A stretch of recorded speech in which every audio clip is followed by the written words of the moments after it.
Senhor Presidente da República, Senhor Presidente da Assembleia da República, ilustres deputadas e deputados, Senhor Primeiro-Ministro e demais membros do Governo, Senhores Presidentes do Tribunal Constitucional, do Supremo Tribunal de Justiça e demais tribunais superiores, antigos Presidentes da República e da Assembleia da República, demais autoridades civis, académicas e militares, minhas senhoras e meus senhores. Comemorar o aniversário do 25 de Abril é uma responsabilidade e um orgulho para a Assembleia da República. E fazê-lo não é, nem pode ser, um mero cumprimento de um dever, uma formalidade sem significado. Comemorar o 25 de Abril é prestar homenagem a todos aqueles que lutaram e resistiram ao regime ditatorial e que naquele dia, em nome do povo português, libertaram o povo para devolver ao povo a condução dos seus destinos.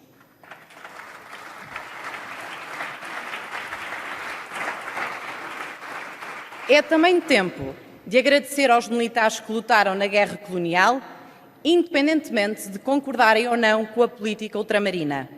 Aos muitos que pereceram e aos que sobreviveram, agradecemos.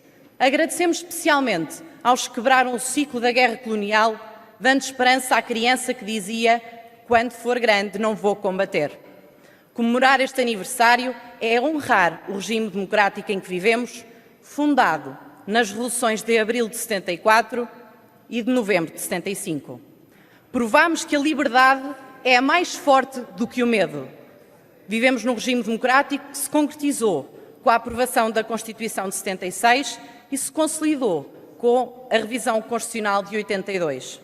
E honrar este regime é afirmar que Portugal é uma república que reconhece o primado à dignidade da pessoa humana, que Portugal é um Estado onde o respeito e a garantia dos direitos e liberdades fundamentais não são negociáveis.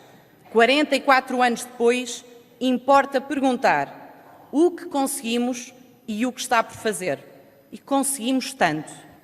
Nas últimas décadas, 21 governos foram cumprindo os desígnios constitucionais de garantir um Estado social com saúde, educação e igualdade de oportunidades para todas as pessoas, procurando que Portugal seja cada vez mais um país onde não importa quem somos, quem são os nossos pais, de onde viemos, no que acreditamos, quem amamos. As novas gerações olham por isso, com gratidão, para o que as gerações que nos precederam nos deram. A elas, a muitos de vós, se deve o sistema educativo, o Serviço Nacional de Saúde e a independência da justiça como existem, e tantas outras conquistas nas mais diversas áreas da governação. Nós, os mais novos, temos tido, desde que nascemos, acesso a oportunidades que as gerações anteriores apenas puderam sonhar. Somos, por isso, o produto de um Portugal sonhado. O facto de a minha geração ter nascido e sempre vivido em liberdade não significa que a minha geração prescinda de defender essa liberdade, ou que esqueça que o nosso país nem sempre a teve. Porque a liberdade funda-se num dia, mas não se constrói numa noite. Recupera-se numa data, mas conquista-se todos os dias. Tem de ser conquistada e reconquistada e reconquistada todos os dias.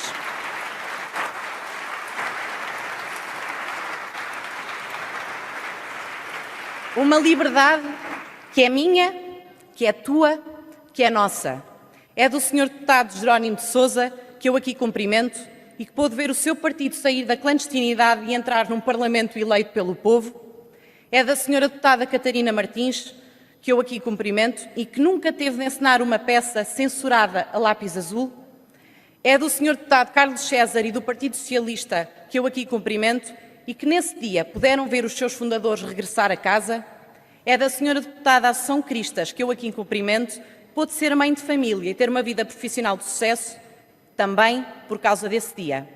E é do meu partido, do Partido Social Democrata, que, fundado no dialbar da democracia, nunca mais largou o sonho de reformar Portugal. Para melhor, para amanhã, para o futuro.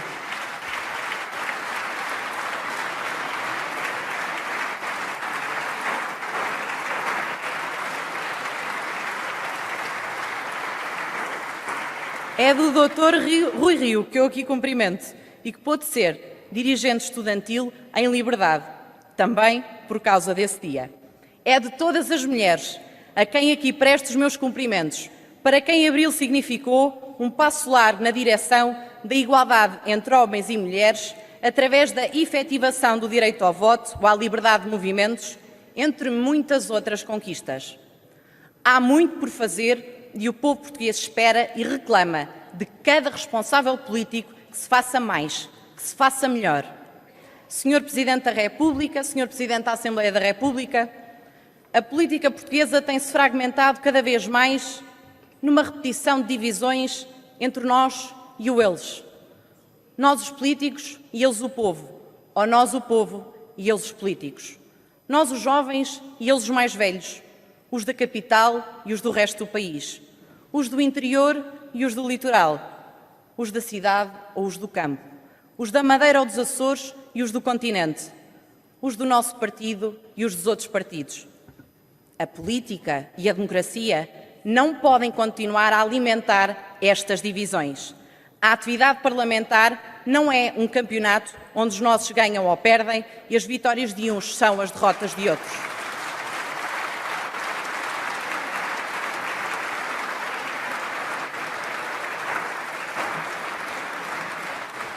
A atividade parlamentar tem de exigir que as pessoas ganhem, que o país ganhe, porque demasiadas vezes, para que os partidos ganhem, são as pessoas que perdem.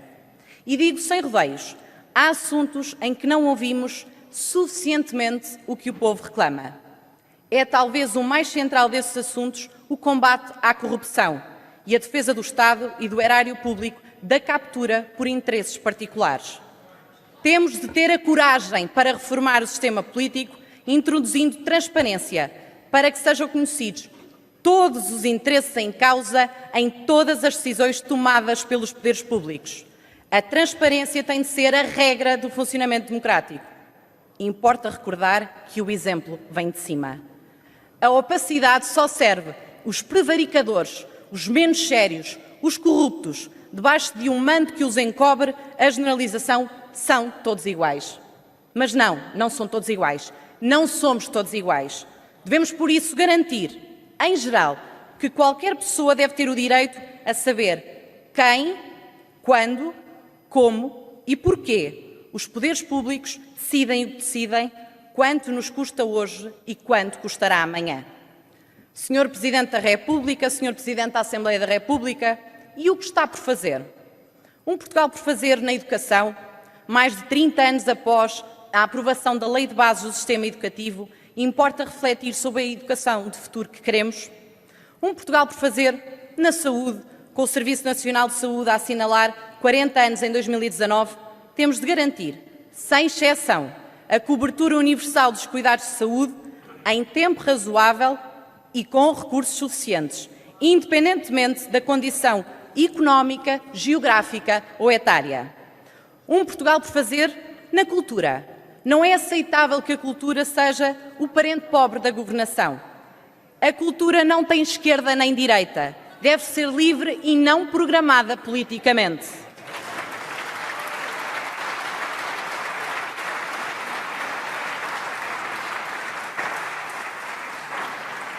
Um Portugal por fazer na coesão territorial, porque o Portugal a construir tem de ser um país inteiro e não um país dividido. Dividido entre quem vive nas grandes áreas metropolitanas ou no resto do país. E hoje não nos esquecemos daqueles que não celebram connosco o 25 de abril de 2018 porque perderam a vida ou perderam os seus familiares em 2017. Um Portugal por fazer no emprego e no combate à precariedade, num país dividido entre para defender os direitos adquiridos de uns se sacrificam os direitos básicos de outros. A todos os que trabalham devem ser garantidos os mesmos direitos.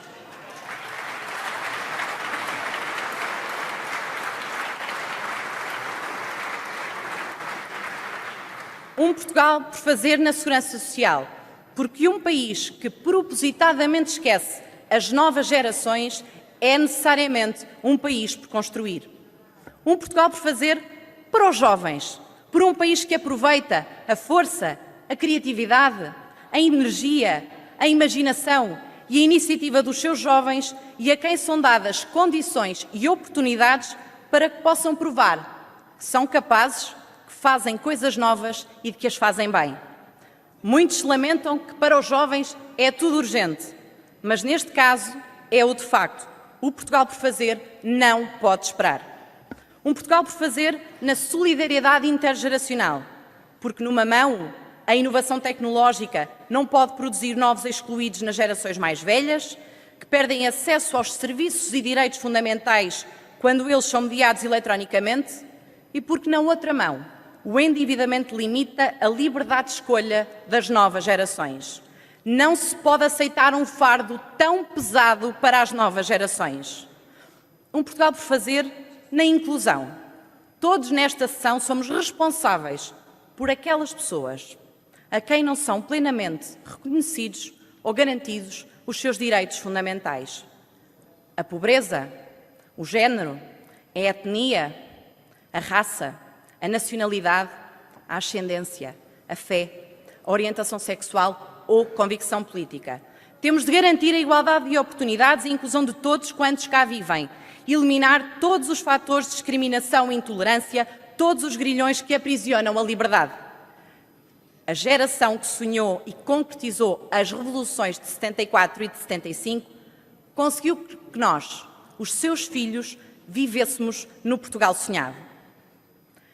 Eu nasci no ano em que caiu o Muro de Berlim e o povo português merece que nós, os seus representantes, sejamos capazes de realizar este Portugal por fazer, de derrubar os muros da injustiça, da desigualdade injustificadas.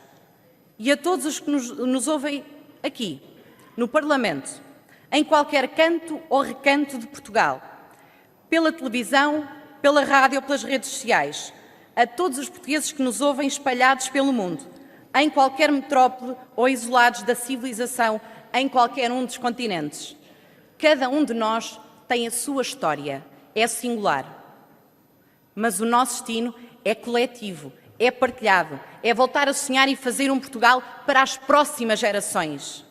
A força do nosso país não se mede pela força das suas armas, mas pela convicção dos nossos ideais. Não se mede pela força dos mais poderosos, mas pela esperança e pelo sonho de cumprir Portugal. Como escreveu Torga, livre não sou que nem a própria vida me consente, mas a minha aguerrida teimosia é quebrar dia a dia um grilhão da corrente. Livre não sou, mas quero a liberdade. Trago-a dentro de mim como um destino. Viva Portugal!